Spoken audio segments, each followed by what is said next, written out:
wherein he remained engaged in the preliminaries, that intention will be unlawful and he would be considered a sinner. Sheikh Ansari has mentioned these two arguments in his Wasl. One should at least be cautious. After gaining knowledge about several different narrations concerning AFW, there remains no scope not to consider an intention to sin a sin. Caution demands that considering an intention to sin is a sin, man must refrain from it making any intention to sin. He must control his self. If he happens to intend a sin, he must repent at once. But if he remains careless and entertains that intention, then too it is compulsory to repent for continuing the intention. But if he also indulges in the preliminaries of that sin, then his intention is definitely illegal, and it is incumbent on him to repent forthwith. Intention to obey God. Just as it is proved that the sin of making of an intention to sin and the liability of its punishment in the following states are forgivable, the states of making an intention of a good deed and the stages following that intention are definitely rewardable. Of course, difference is that if the intention to sin is not enacted, there is no punishment. The only punishment will be chastisement due to intention of sin. But in case of intention for a good deed, even if one cannot act upon it, he will get a reward of that good. This distinction is a special favor for a believer. There are numerous narrations regarding this subject. We quoted only a few of them. Here are a few more, which can make the faithful hope in Allah's grace. For a poor person, intention to donate is charity. Imam Ja'far as-Sadiq A.S. says, a penniless faithful slave says, O Allah, give me money so that I may spend it in such and such good deed. Since Allah is aware of the piety of his intention, he enters that good deed in his scroll of deeds as it is written after its actual performance. Verily, God's grace is vast, and he is merciful. He also said, verily a believer intends to do a good deed but is unable to do it.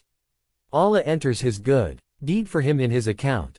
But if he also carries out that good deed, then 10 good deeds are entered in his account. Verily a believer sometimes makes an intention of sinning but does not carry out that bad deed. In this case that bad deed is not entered in his scroll. 21,494. Reward of night prayer recorded. Imam Ja'far as-Sadiq A.S. says, a believer makes an intention during daytime to offer prayers during the night. Then sleep overtakes him and he cannot offer that prayer. In this case Allah enters the reward of that prayer in his account. And for his breathing, the reward of Allah's glorification is recorded in his sleep also is considered as charity. Ali bin Hamza says that Imam Musa bin Ja'far said, may Allah shed his mercy on such and such person, O Ali, did you not participate in his funeral? I replied, I did not. I intended to, but could not, for some reason. Imam said, because of your intention, Allah has given you the reward of participating in that funeral. 22. A believer and the good deeds he could not do. Explaining the verse, say, every one acts according to his manner. 23. The author of Tafsir Kumi quotes Imam Rida A.S. that, Allah will take an account of the deeds of a faithful. He will be shown the record of his bad deeds, so he will become very sorrowful and tremble due to fear. Then his good deeds also will be brought before his eyes, so he will become happy. Then Allah will say, let him see that book in which the reward for those of his good deeds has been recorded which he did not actually perform. Looking at it he will say, by your might, O merciful God, I did not enact these good deeds. God will say, you are right that you did not do these good deeds, but as you intended to carry them out, we have entered their rewards in your scroll. Single quote. He is with us because of his intention. When the Almighty gave victory to Amirul Mu'minin A.S. in the Battle of Jamal, one of his companions came to him saying, I wished such and such of my brother had participated in this battle with us. The Imam said, did he wish to participate in the battle with us? He replied, of course, it was so. Ali A.S. said, doubtlessly he was with us, and those people are also with us in this battle that are yet in the loins of their fathers and wombs of their mothers. Very soon, time will bring them forth. Faith will gain strength through them, and mischief makers will be defeated by them. 24. With the martyrs of Karbala. Sheikh Saduq quotes Imam Rida A.S. that he told Ryan bin Shabib, if you want to get the Reward reserved for the companions of Imam Hussein A.S. in Karbala, then whenever you remember. The Imams say, alas, would that we had accompanied him in Karbala, so as to attain the supreme victory. 25. Addressing the self-sacrificing companions of the chief of the martyrs, Habir bin Abdullah Ansari says in the Ziyarat of Arba'in 40th day of martyrdom, by God, we are with you where you had entered. Atiyah says, how are we with them when we have not done any work nor did we suffer any troubles, whereas they were separated from their near and dear ones, massacred and cut into pieces.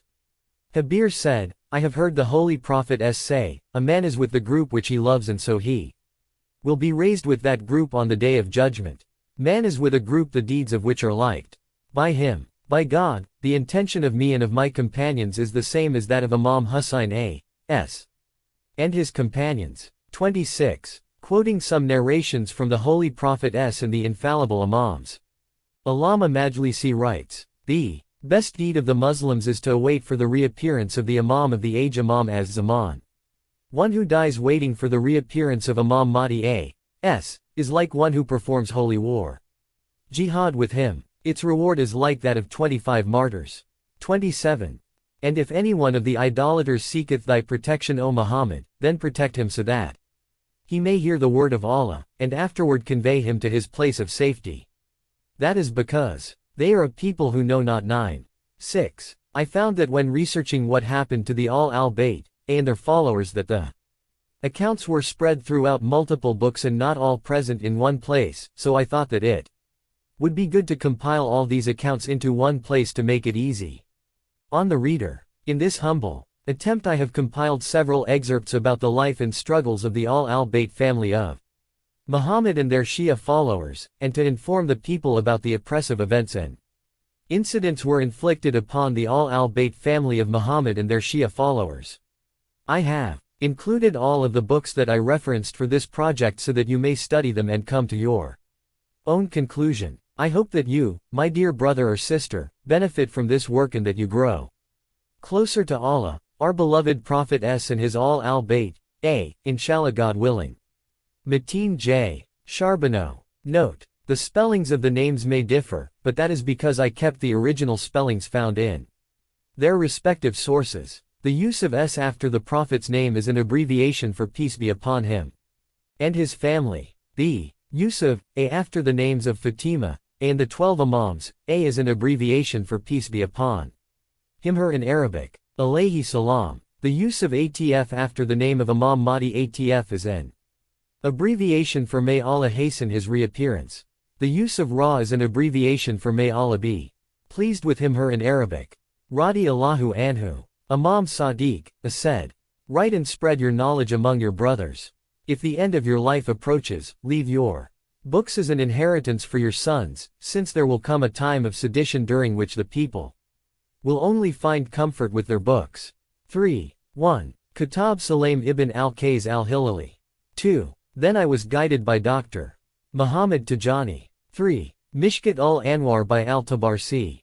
Hadith number 736. Shares. Ibrahim ibn Said Sagafi narrates from Zuhri that Ali did not pay allegiance until 6 months after the Prophet's death, and the people did not have the courage to pressure him except after the death of Bibi Fatima. Ibn Abu al-Hadid in Shar and Naj al-Balagha relates the same fact.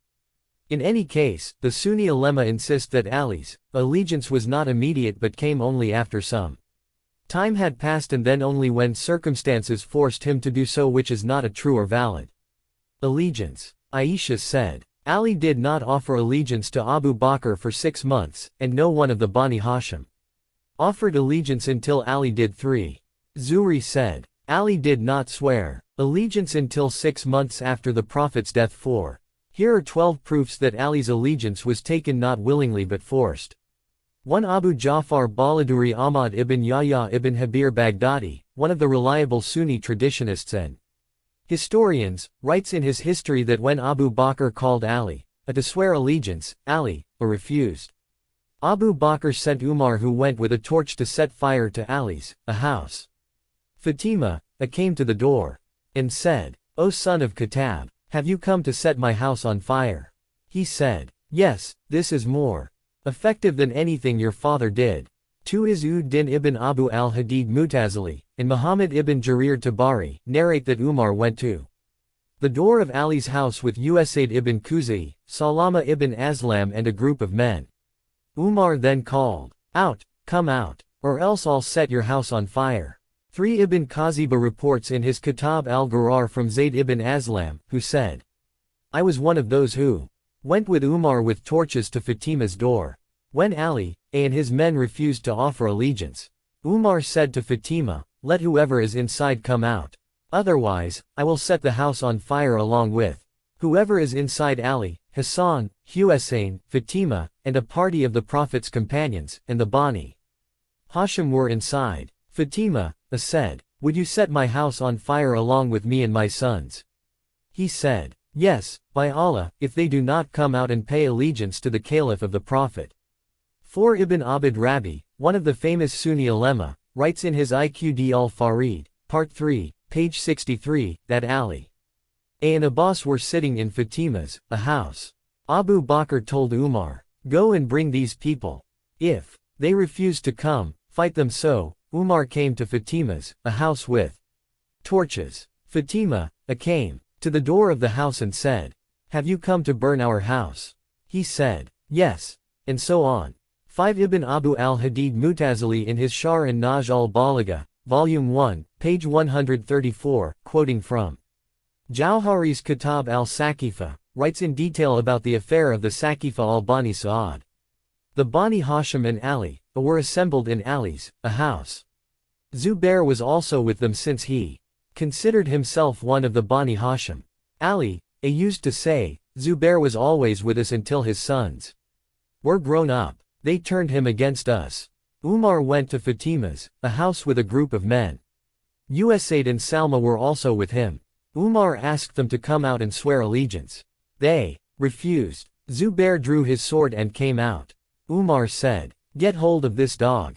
Salma ibn Aslam snatched the sword and threw it against the wall. Then they dragged Ali to Abu Bakr. Other Bani Hashim also followed him and were waiting to see what Ali would do. Ali was saying that he was the servant of Allah and the brother of the Holy Prophet.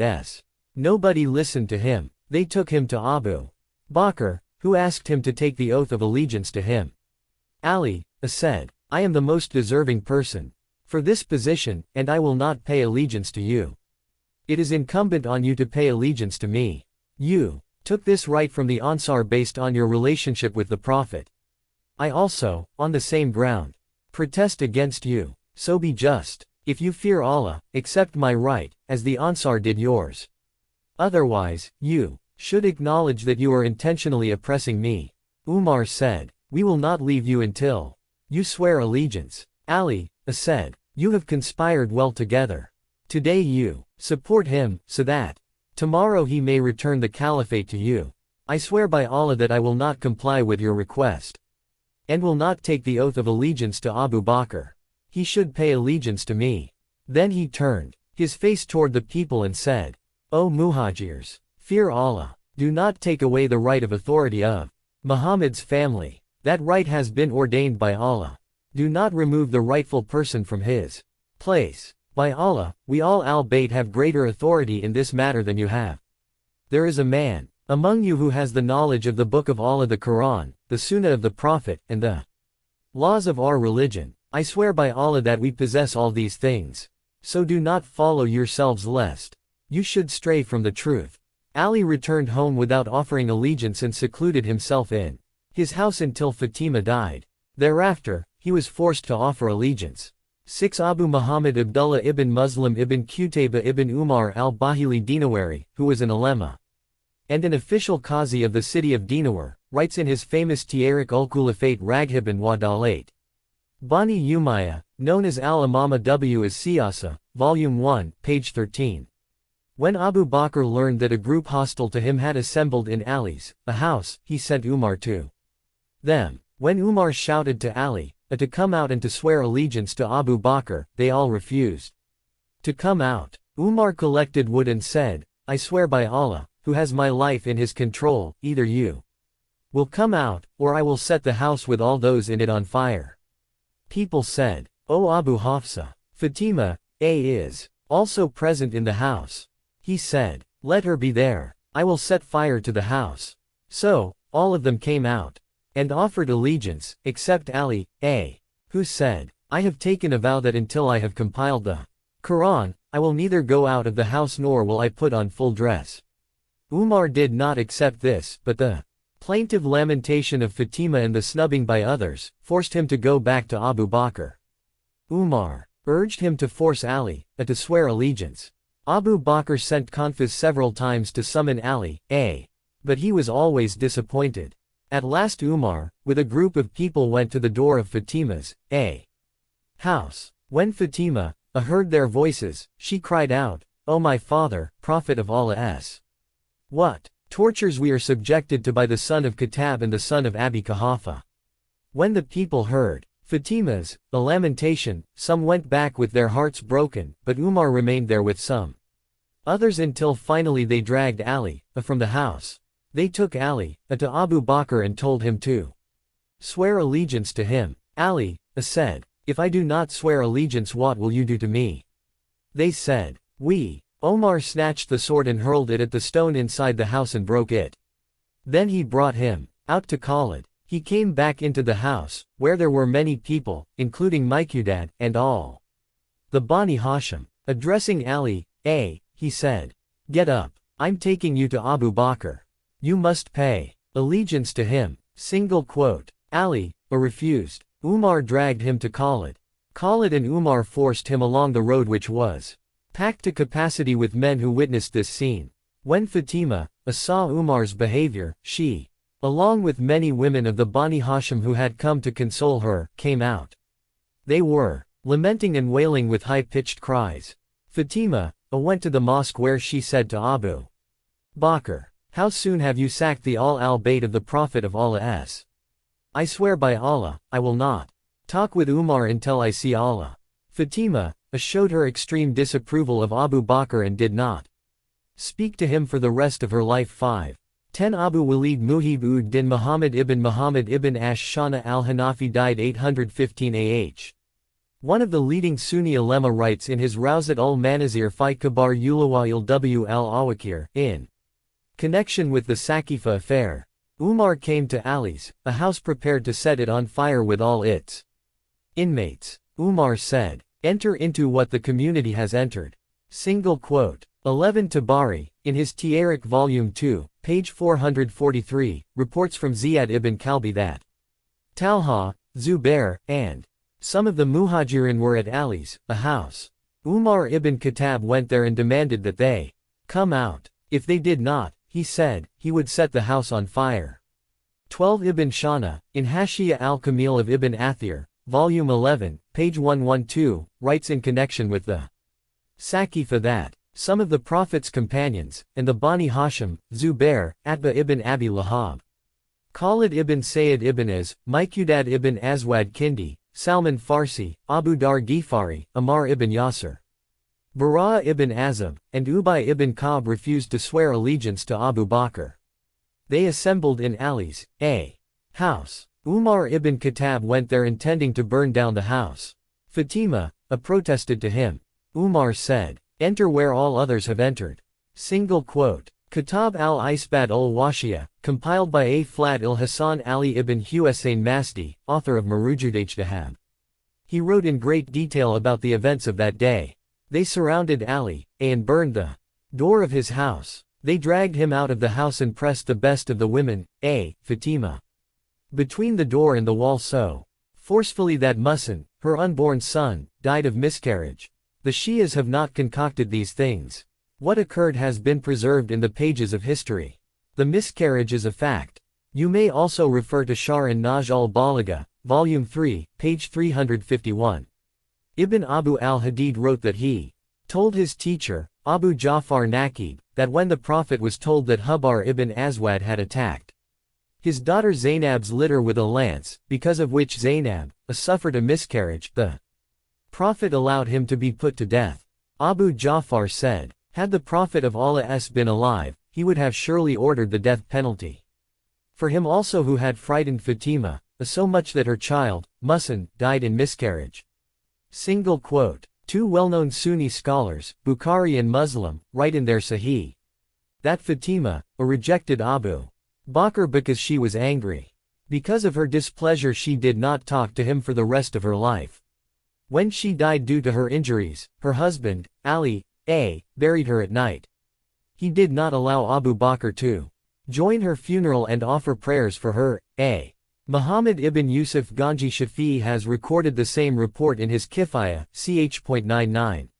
Also, Abu Muhammad Abdullah ibn Muslim ibn Qutayba Dinawari in his Imama w Siyasa, page .14, writes that Fatima, while sick in bed, said to Abu Bakr and Umar, "Let Allah and the angels be my witnesses, that both of you have made me indignant. When I meet the Holy Prophet, I will certainly complain against you." The same book also records Fatima was indignant with Abu Bakr and refused to see him for the rest of her life. There is a well-known hadith narrated by many Sunni ulema that the Holy Prophet of Allah repeatedly said, "Fatima is a part of my body, she is the light of my eyes, she is the fruit of my heart. She is my soul between my two sides. He who grieves Fatima grieves me, he who grieves me, grieves Allah. He who makes her angry, makes me angry. What pains Fatima pains me." Ibn Hajar Asqalani, in his Al-Isaba fi Tamyiz as-Sahaba, quotes from the Sahih of Bukhari and Muslim that the Holy Prophet of Allah said, "Fatima is a part of my body. What pains her, pains me. That which exalts her spiritual attainment exalts my spiritual attainment." It is reported 7 that the Holy Prophet said, "Verily, Fatima, my daughter, is a part of my body. What makes her happy, makes me happy. What is painful to her is painful to me." Al-Qasim Hussein ibn Muhammad Raghib Isfahani narrates in his Mahadirat ul-Ubada, Vol. 2, p. 204, that the Holy Prophet of Allah said, "Fatima is a part of my body, hence, he who enrages her enrages me." The ulema 8 have reported that the Holy Prophet said to his daughter, "O Fatima, verily, if you are angry, Allah is also angry. If you are happy, Allah is also happy." It is quoted 9 that the Holy Prophet said, "Fatima is a part of my body, so whoever enrages Fatima, verily, enrages me." There are many such hadith recorded in Sunni authentic books, like Sahih of Bukhari, Sahih of Muslim, Sunan of Abu Dawud, Tirmidhi, Musnad of Imam Hanbal, Sawa'iq al-Ibn Hajar, and Sheikh Sulayman Baqi's Yanabi al-Mawada. These are but a sample of the many historical facts recorded by Sunni historians. This affair was so commonly known that the poets of old mentioned it. One of the Sunni poets, Hafiz Ibrahim of Egypt, "Abu Bakr is forcibly snatching away from me my father's gift and my children's means of subsistence. In fact, these people abused me with open ill will and railed at me." She spoke for a long time. The Imam listened to Fatima until she was silent. Then he gave her a short reply which satisfied her. He said, "O Fatima, in the matter of religion and preaching truth, I have never been inactive. Do you wish that this sacred religion remains secure and that your Holy Father's name is called in mosques until eternity?" She said, "Yes, that is my most ardent desire." Ali said, "Then you should be patient. Your father has given me instructions regarding this situation, and I know that I should be forbearing. Otherwise, I have such strength that I could subdue the enemy and take back your right from them. But you should know that in that case the religion would be destroyed. So, for the sake of Allah and for the security of Allah's religion, be patient. The recompense in the hereafter for you is better than your right which has been usurped." It was for this reason that Amir al-Mu'minin made patience his custom. He assumed forbearance and silence for the safety of Islam. In many of his sermons he has referred to this point. It is reported 10 that when Talha and Zubair broke their allegiances and left for Basra, Ali ordered the people to assemble in the mosque. Then after praising Allah Almighty he said, "After the death of the Holy Prophet, we said that we were his al-bayt, his successors, and the rightful people to receive his heritage. No one except us could claim the right of rulership after him. But a group of the hypocrites snatched away our holy prophets' rulership from us and entrusted it to those who were our opponents. By Allah, our hearts and eyes wept for it. By Allah, we were full of grief and indignation. I swear by Allah, that if there were no fear that the Muslim community would be shattered, we would have overturned the caliphate. They occupied the seat of power until they reached their end. Now Allah has returned the caliphate to me, and these two men Talha and Zubair also swore allegiance to me. Now they have proceeded to Basra intending to cause dissension among the people. Among the great scholars, Ibn Abu al-Haddad and Kalbi, have reported that at the time of his setting out for Basra Ali, addressed the people. He said, "When the Holy Prophet of Allah died, the Quraysh swooped down upon us and deprived us of the right which we deserved more than anyone else. So, I thought that it was better to adopt patience at that time, rather than allow the Muslims to disintegrate and their blood to be spilled, for they had embraced Islam only recently." Ali's silence and his abstaining from challenging the caliphate of Abu Bakr and Umar was not due to his concurrence with them. It was because he wanted to avoid causing bitter conflict among the people and because he wanted to save the religion from annihilation. So, after 6 months of silence and disapproval, then, as stated by Sunni ulema, he offered allegiance and cooperated with them. In a letter sent to the people of Egypt through Malik Ashtar, he clearly writes that his silence was for the sake of preserving Islam. The original text of Ali's letter, which Ibn Abu al-Hadid has recorded in his Sharh an-Naj al-Balagha, Volume IV, page .164, is as follows. Allah Almighty sent Muhammad as a witness of the prophets to warn the people. So, when the Holy Prophet died, the Muslims disputed among themselves as to who should succeed him. I swear by Allah that I never thought or believed, nor were there the least signs of it, that the people of Arabia would take away the right of succession from the al-Bayt and give it to others after him. It was unimaginable that after the death of the Holy Prophet despite his clear decree, they would deprive me of that right. I was greatly distressed that the people ran to a certain person Abu Bakr and swore allegiance to him. So, I withdrew myself until I saw that a group of people diverged from Islam and intended to destroy Islam. Then I feared that if I did not help Islam and the Muslims, Islam would suffer such destruction as would be more painful to me than the snatching away of the caliphate. Of course, political power cannot last long. It must dissipate like the clouds. It was under these conditions that I had to rise, so that paganism would become weak, and Islam become firm. 11. Aban ibn Abi Ayyash has narrated from Sulaim ibn Qays. He Sulaim heard from Salman Farsi, who said, after the Holy Prophet passed away and people did what they did, Abu Bakr, Umar, Abu Ubaidah ibn Jarrah came to people and told the Ansar their argument. The Ansar told them the argument of Ali, They Abu Bakr, Umar, and Abu Ubaidah said, O group of Ansar, the Quraysh are more deserving of the caliphate than you, because the Holy Prophet was from Quraysh, and Muhajirin are better than you since Allah in his book has spoken about them first and has given them merits. The Holy Prophet has said, Imam will be from Quraysh. Salman says, I went to Ali, when he was giving the ritual bath to the Holy Prophet since the Holy Prophet has said that none other than Ali, must give him the ritual bath. When the Holy Prophet said to Ali, that none other than him should give him the ritual bath, Ali had asked, O Prophet of Allah who would help me in giving the bath? The Holy Prophet had replied, Archangel Jibrail will help so, when giving the bath whenever Ali wanted to turn any part of the Holy Prophet's body, the part would turn itself.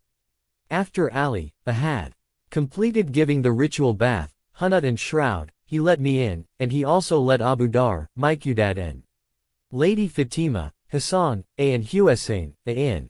Ali stood in front and we stood behind him and recited the prayer. And Aisha was in her room, she did not know anything. Allah had put a curtain over her eyes. After that 10 people from Muhajirin and 10 people from Ansar, they were coming in and praying and going out until such time that there was no one left from the Muhajirin and Ansar who had not prayed. Salman said, I told Ali, when he was giving the bath to the Holy Prophet what the community had done, and I told him Abu Bakr is at this time on the pulpit of the Holy Prophet and people are not.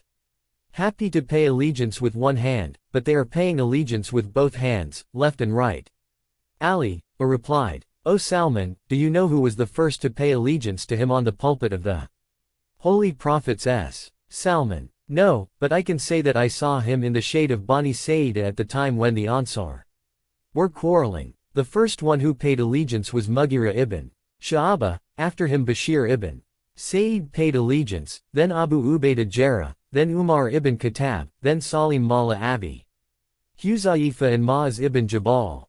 Ali said, I am not asking about these people, but do you know who was the first to pay allegiance when he first went on the pulpit? Salman said, no, but I saw one very old man who supported himself with a stick and had a mark in between his two eyes. The mark was very dry.